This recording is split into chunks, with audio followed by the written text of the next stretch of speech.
is PlayStation Portable so important at this stage in the game? Video game handhelds have come a long way in the past couple of decades, and with Nintendo having a clear, firm dominance in this market, there was few that could stand up to it until 2004 with the PSP. 20 years later, Sony would go on to release their newest handheld device, the new PSP or PlayStation Portal. Unlike the original PSP and the PlayStation Vita before it, this thing is a PS5 accessory with doing one thing really well, and that is remote play streaming.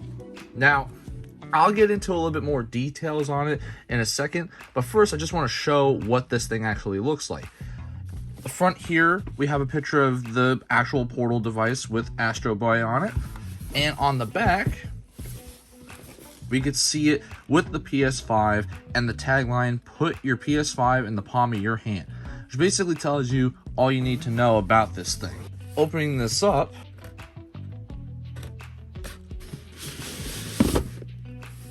we got this out of the box now. Don't need that. This actually comes in some really nice packaging here. There's the cable you're going to need for it. And here it is.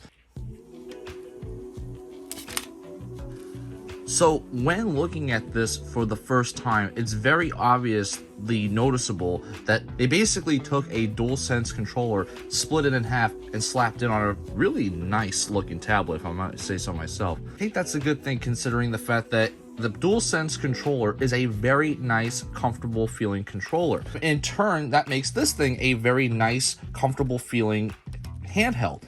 The handles feel really good. It feels pretty much exactly the same as if you were holding a Dualsense controller. And that also means you basically get access to every single button that the Dualsense controller has, with the exception of the touchpad. You're probably wondering, where is that touchpad? Well, that'll be shown off a little later. As far as like the actual look of this thing, it's great. Now, why is using the Dualsense controller scheme very good for this thing? Well, because of the fact that it has all the same buttons and everything, it basically allows you to play the PS5 games in almost a one-to-one experience. Because this isn't their first rodeo doing remote play. If you remember, the PSP and PlayStation Vita both had remote play features. The PSP being remote play with the PS3, and the PlayStation Vita doing that for PS3 and PS4. Even the mobile phone has like an app for it. But this basically continues that tradition of remote play on their consoles for the PS5. But what this does, unlike the previous ones, is that it gives you a better experience, because when you did remote play on those other devices, there was always some kind of compromise or workaround, because obviously it was a independent handheld first, and that remote play feature was kind of secondary. With the PSP, especially, you didn't really have all the same buttons as the PS3, and even the PS Vita with the added thumbsticks and everything, it still didn't have back triggers and pushable L3, R3 on the thumbsticks. You had to use the back touchpad for that. Whereas here, there are really no compromises whatsoever, unless you count the touchpad. Other than that really small feature that most games kind of don't use all too much, you will almost never have to experience any kind of inconvenience like that. Something to point out here is that the thumbsticks are very small in comparison to the original thumbsticks. I'm using a Dualsense Edge controller for the buttons and things like that, and I did swap the thumbsticks, so it's not going to be an exact look, but they basically are the same size as far as like the original thumbsticks. But if you actually did want to see me unbox this as well, there'll be a link in the description below. But basically, the D-pad looks exactly the same. The share buttons and the option buttons are the exact same. You have the circle, square, X, triangle buttons, all those are the same, and the bumpers and triggers are basically the exact same, which also means you have haptic feedback, which does allow you to play certain games that use that feature to the fullest extent. And I mean, for instance, Spider-Man, I said this I think before when covering DualSense controllers, that some of the games just really give you that like immersive feeling. I felt that when playing Spider-Man Miles Morales, when web swinging and using like spider gadgets, and even in Spider-Man 2 it was like that as well. You even have a mute button for the built-in microphone that the Dualsense controller has, this thing also has that as well, which is a very nice touch. What I'm going to do now is I'm going to show you how to hook this thing up to your PS5, as well as be showing side-by-side footage of both the PS5 being used and the PlayStation Portal. Because there's one thing I will say is that my experience with remote play has been pretty poor on my end. Now, I know it's on a case-by-case basis, but if you want to look at my opinion even further, I mean, I covered this when unboxing the Backbone, which is another thing I'll link in the description below. But basically, boiled down to is that I compare both the Xbox and the PlayStation remote play, and the Xbox, I had a much smoother experience in comparison to the PlayStation version, and I was just very unhappy with it because it was just choppy. And the fact that this thing does require internet also just means that if you don't have a good internet, this is going to be a bit of an issue for you. That thing I recorded like at least 2 years ago max, and so I'm hoping that the remote play experience is better and more improved since the last time I used it. So we're just going to get onto that right now. Now, to connect this thing to your PS5, it's not the simplistic thing in the entire world. It's a bit of a process, but it's not super difficult. I'm going to use screenshots to kind of show you this, just because of the fact that I already have it set up, and I'm just having trouble getting the recording on my actual PlayStation 5. But basically what you want to do is you want to go into system settings on your PlayStation 5 and enable remote play. That's going to be very important.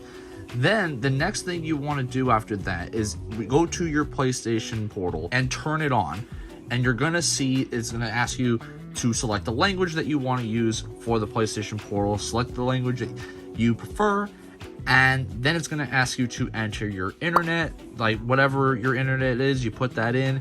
Hopefully it's a good one, because that's the kind of the most important part of this whole thing. Next up is going to be a bunch of updates and stuff, so you're going to let that do its thing and update it.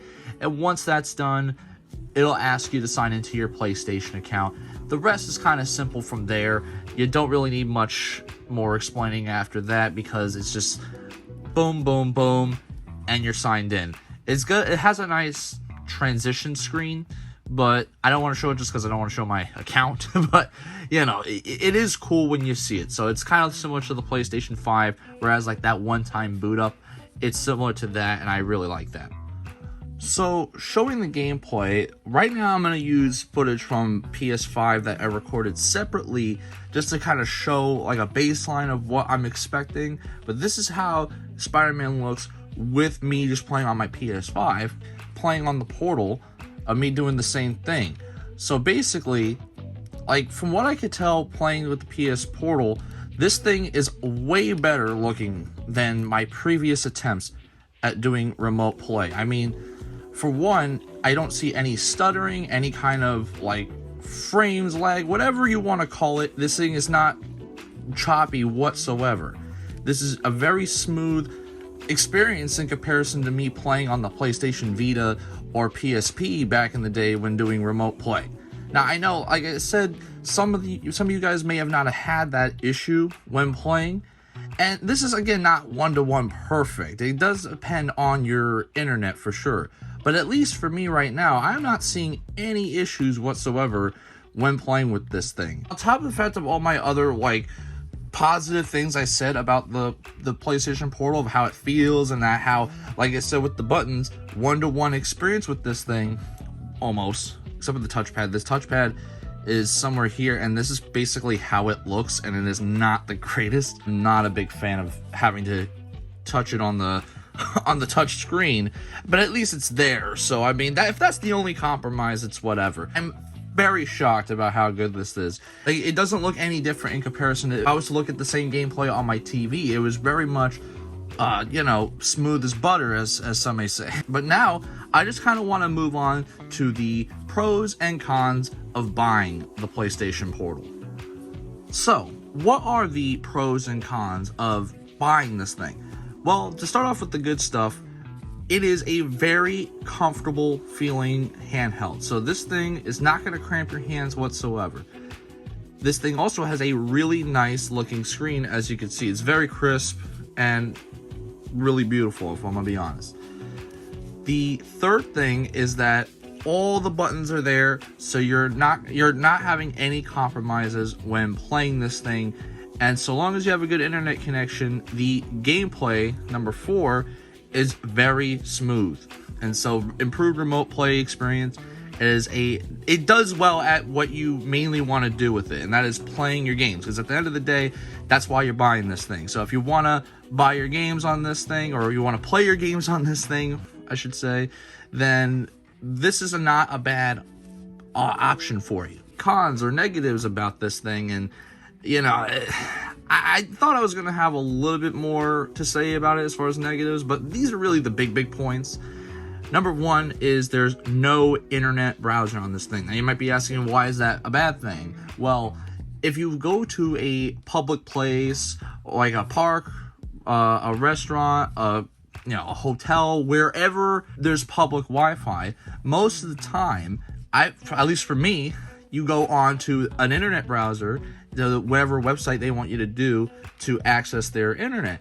And with this thing not having an internet browser, basically means that this thing is kind of useless anywhere you take it, other than maybe your friend's house or family's or wherever you actually know the Wi-Fi password connection and the password. It basically limits you on where you actually could use this thing. The second con is that this thing has a abysmal battery life, which is only 4 hours. The next thing is there is no Bluetooth connection on this thing. If you have a wireless headset you want to use or any other kind of Bluetooth device, it is not happening on here. You're going to have to use either a wired thing or whatever Sony provides you. And that is basically it for the major pros and cons.